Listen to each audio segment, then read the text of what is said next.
What's going on, Warriors fans? I am your host of Warriors Today, Allie Barefoot. My producer, Rolly, is right here to my left. And on today's show, we're going to be breaking down a couple of topics, including Pascal Siakam, whether or not he's going to be traded to the Warriors. We're going to break down a possible trade that could work, maybe at the trade deadline. But also, speaking of trade, are the Warriors now regretting trading away Jordan Poole to the Washington Wizards? We're also breaking that down on today's show. But first, we got to show Andre Iguodala some love because today he did announce he's finally retiring from the NBA after 19 seasons. He's a four-time NBA champion. He was the 2015 NBA Finals MVP, and of course, he helped the Warriors in more ways than not. But honestly, with all those accolades, the number one thing I always think of when I hear Andre Iguodala is Max Kellerman going, "I want Iguodala to save the universe if a three-point contest was on the line." This lives in my head rent-free, but overall, congratulations to Andre Iguodala. What a great accomplishment you have had. I want you guys to show Iggy some love. Spam Iggy in the comments section if you just love what Andre Iguodala did for the Warriors and you want to wish him the best of luck on his new retirement. I wish I was retiring. But anyways, we have some things to talk about, and that's the fact that Jordan Poole, was he actually just misunderstood? When you had the fight that went on between Jordan Poole and Draymond Green, a lot of people got labeled as a villain, as a bully, they're being selfish, blah, blah, blah. But now new details are emerging that kind of shed some light into actually what happened that led into the fight, but more importantly, what happened after the fight. Well, somebody from The Athletic wrote this great article, and it states, according to Warriors officials, head coach Steve Kerr made several attempts to convince Green to take Poole to dinner to smooth over their relationship, but Green declined. Those around the situation now believe the lack of disciplinary action, other than the undisclosed fine, and the inability of anyone on the Warriors to repair the fractured relationship soured the team's season. So now hearing that, it sounds like Jordan Poole wanted to go discuss this and actually break down what happened because, of course, he's still a younger player, whereas Draymond's a veteran. But now we're finding out that Draymond Green didn't want to mend things.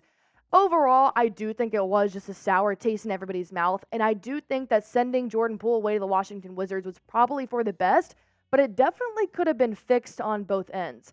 Well, Jordan Poole is now in Washington, and he is popping off. In the preseason so far, through 3 games, he's averaged 21 points per game, 3.3 rebounds per game, 2.3 assists per game, and he's shooting 38% from the field goal line, which isn't that great. He had one night where he kind of had an off night shooting, but last night he did drop 41 points in a preseason game. So I got to ask you guys, do you think the Warriors should have kept Jordan Poole on the roster? I want you to type K for keep, type T for trade.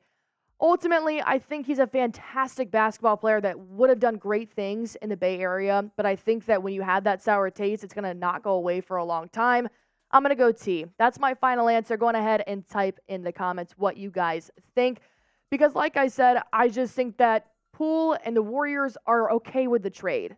Now, I do think Poole's feelings were hurt when it initially happened, but you're going to get rid of Poole over Draymond Green any day. But now that he's with the Wizards, I see him smiling. I see him having fun with Kyle Kuzma.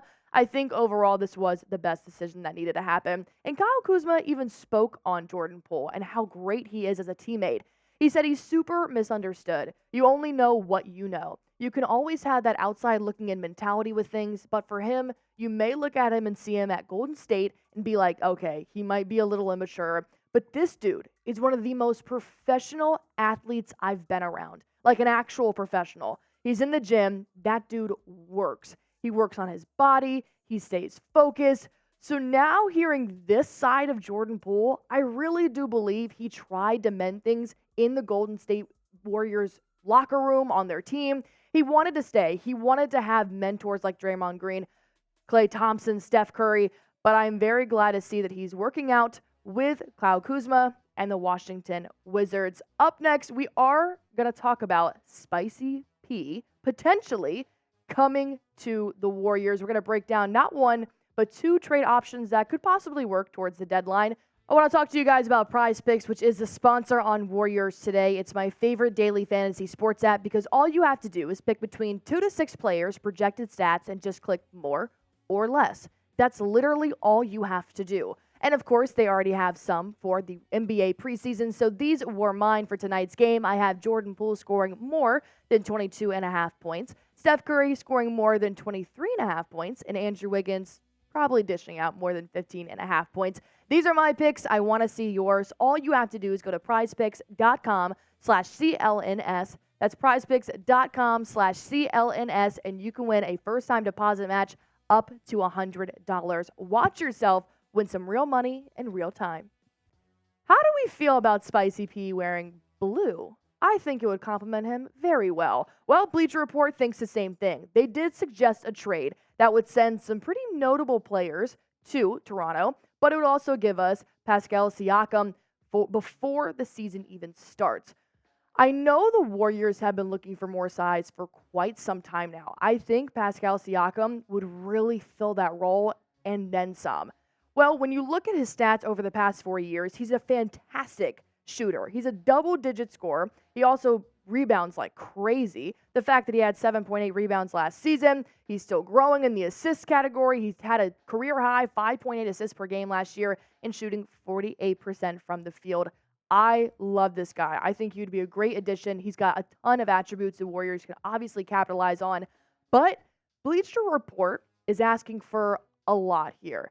Of course, they would get Spicy P, but they would be giving up Chris Paul, Brandon Podziemski, man, I can never say his name, Jonathan Kuminga, and a 2027 first-round pick. I think this is way too much to be giving away this close to the season, potentially at trade deadline, but overall, I do like Pascal. I think he would be a great addition into the Warriors facility. But I think what Bleacher Report is asking is way too much to give away. So, when you look at somebody like Jonathan Kuminga, I think he's finally getting his footing in the Bay Area, so I wouldn't give him away just yet. He's been popping off in preseason, but yes, it is still the preseason. So I would see how the regular season goes and whether or not he's actually performing that way still, and then maybe bring this up at the trade deadline if Kuminga's not performing well.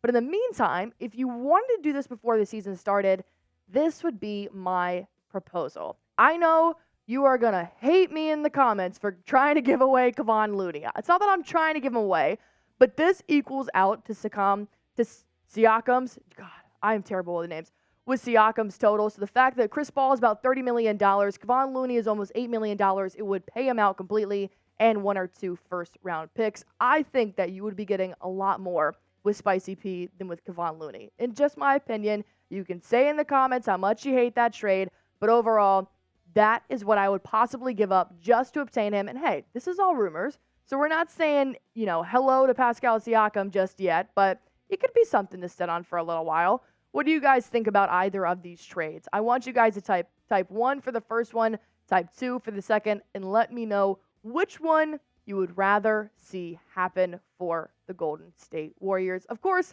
I'm going to go with 2 because that was my own idea, and I don't want to see Jonathan Kuminga go just yet. But overall, I want to hear from you guys, and please subscribe to this channel because anything that does possibly happen, trade rumors, free agency, anything Golden State Warriors related, you're going to find it right here at Warriors Today by Chat Sports.